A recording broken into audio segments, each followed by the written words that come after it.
तो फिर वक्फ बोर्ड के साथ ये सौतेला रवैया क्यों किया जा रहा है? धर्म को देखकर दोहरी नीति क्यों अपनाई जा रही है? सेक्शन 107 और वक्फ बाय यूजर को अगर एक साथ पढ़ा जाए तो इससे लाखों वक्फ की प्रॉपर्टी पर कब्जा किया जाएगा। इसलिए ये बिल मुसलमान की भलाई का नहीं बल्कि उनके वजूद और विरासत को मिटाने का बिल है। वक्फ क्या है? वक्फ बाय यूजर क्या है? इसका ये मतलब है कि कोई जायदाद अगर सालों से दीन और भलाई के कामों के लिए इस्तेमाल हो रही हो तो वो खुद ब खुद वक्फ मानी जाएगी। हिंदुस्तान की अदालतों ने भी इस बात को तस्लीम किया है। वक्फ बाय यूजर सिर्फ वक्फ बोर्ड को ही मिली कोई खास सौगात नहीं है, ये बल्कि सभी अन्य धार्मिक ट्रस्टों को परंपरा और यूज के आधार पर बिना किसी डॉक्यूमेंटेशन के धार्मिक चरित्र को डिक्लेयर करने का राइट मिला हुआ है। सुश्री इकरा चौधरी जी, प्लीज आप बोलिएगा। धन्यवाद सभापति जी। मैं सबसे पहले दाद देना चाहती हूँ इस बिल के टाइमिंग की कि अभी ईद की रौनक बुझी भी नहीं थी और हमारी जड़ों पर एक नया फरमान लाया गया। पहले उत्तर प्रदेश में मुसलमानों को नमाज पढ़ने पर रोक लगाई और फिर सौगात में ये बिल लाया गया। निसार में तेरी गलियों पे है वतन, जहाँ चली है रिवाजो गैर कि कोई ना सर उठाकर चल सके। मैं सभापति जी आपको ये बताना चाहती हूँ कि ईद के मौके पर एक विधवा महिला अपनी लड़की के साथ मेरे पास आई और उसने बताया कि वह एक वक्फ की प्रॉपर्टी में रहती है, वही उसके सर पर छत का काम भी करती है और उसकी रोजी रोटी भी वहीं से आती है। वो इस बिल को लेकर इतनी फिक्रमंद थी कि कहीं उससे वो उसकी संपत्ति ना छीन ली जाए। वो अकेली एक ऐसी महिला नहीं है, ऐसे लाखों लोग हैं जो वक्फ की गरीब महिलाएं जो वक्फ की संपत्ति से अपना रोजगार चला रहे हैं।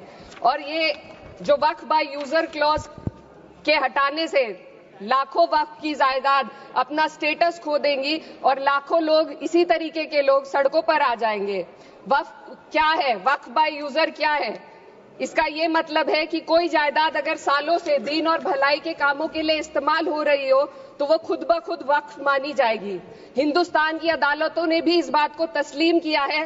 वक्फ बाय यूजर सिर्फ वक्फ बोर्ड को ही मिली कोई खास सौगात नहीं है, ये बल्कि सभी अन्य धार्मिक ट्रस्टों को परंपरा और यूज के आधार पर बिना किसी डॉक्यूमेंटेशन के धार्मिक चरित्र को डिक्लेयर करने का राइट मिला हुआ है। भारत के संविधान के आर्टिकल 13 क्लॉज 3 में कस्टम और यूसेज को कानूनी वैधानिकता प्रदान करता है। इसी आर्टिकल से वक्फ बाय यूजर भी निकला गया है। इस बिल के कानून बनने पर वक्फ बोर्ड तो इस प्रोविजन से हाथ धो बैठेगा, लेकिन अन्य धार्मिक ट्रस्टों को यह सुविधा जारी रहेगी। इससे भारतीय संविधान के आर्टिकल 14 और 15 का सीधा उल्लंघन है, जो धर्म और जाति के आधार पर भेदभाव और कानून के सामने सभी की बराबरी पर जोर देता है। मैं इसके साथ ये भी कहना चाहती हूँ कि सत्ता के लोग जो एक दूसरे की पीठ थपथपा रहे हैं कि वक्फ बाय यूजर का जो अमेंडमेंट इन्होंने दिया उसको एक्सेप्ट कर लिया गया है, लेकिन इनकी शरारत यह है कि उसके साथ ही एक ऐसा प्रोवाइजो इसमें शामिल किया गया जिसके आधार पर यह कहा गया है कि अगर कोई भी वक्फ की संपत्ति विवादित हो तो वो अपना वक्फ स्टेटस खो देगी। तो जो अमेंडमेंट इन्होंने दिया है, जिसको एक्सेप्ट कर लिया गया है, उसका कोई मतलब नहीं है। ये इनकी नीयत है जो साफ जाहिर हो रही है। सोने पर सुहागा एक काम और किया है। सरकार ने वक्फ की कानून के सेक्शन 107 को हटाकर लिमिटेशन एक्ट में 12 साल तक ही किसी के खिलाफ अदालत में जाने का प्रोविजन है। सेक्शन 107 में बोर्ड को लिमिटेशन एक्ट से राहत मिली हुई थी। वक्फ बोर्ड कभी भी अवैध कब्जाधारियों के खिलाफ अदालत जा सकता था। अगर ये सेक्शन ना हो तो अवैध कब्जा करने वाले लोग कानूनी प्रक्रिया का फायदा उठाकर वक्फ की प्रॉपर्टी को हड़प सकते हैं। अन्य धार्मिक ट्रस्टों पर भी ये लिमिटेशन एक्ट लागू नहीं होती, तो फिर वक्फ बोर्ड के साथ ये सौतेला रवैया क्यों किया जा रहा है? धर्म को देखकर दोहरी नीति क्यों अपनाई जा रही है? सेक्शन 107 और वक्फ बाय यूजर को अगर एक साथ पढ़ा जाए तो इससे लाखों वक्फ की प्रॉपर्टी पर कब्जा किया जाएगा। इसलिए ये बिल मुसलमान की भलाई का नहीं बल्कि उनके वजूद और विरासत को मिटाने का बिल है।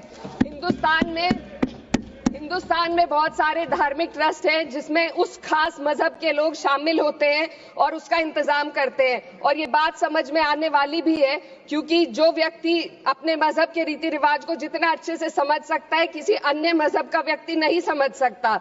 आर्टिकल 26 क्लॉज 2 के तहत धार्मिक संप्रदायों को अपने मजहबी इदारों के एडमिनिस्ट्रेशन का हक देता है, लेकिन वक्फ बोर्ड के बारे में इसको उल्टा किया जा। Sir 2 minutes sir please 2 minutes. सरकार इसे एक सेक्युलर बॉडी मान रही है और इसमें गैर मुस्लिमों को शामिल करने की बात कह रही है। आपके मुंह से सेक्युलरिज्म की बात सुनकर अच्छा लगा, लेकिन अगले ही पल ये भ्रम टूट जाता है, क्योंकि आपको सिर्फ दान देने के लिए प्रैक्टिसिंग मुस्लिम का आपने क्लॉज डाला है, लेकिन बोर्ड में बैठने के लिए मुस्लिम होने की कोई आपकी क्लॉज नहीं है। तो इससे आपकी जो दोहरी नीति है वो साफ जाहिर होती है।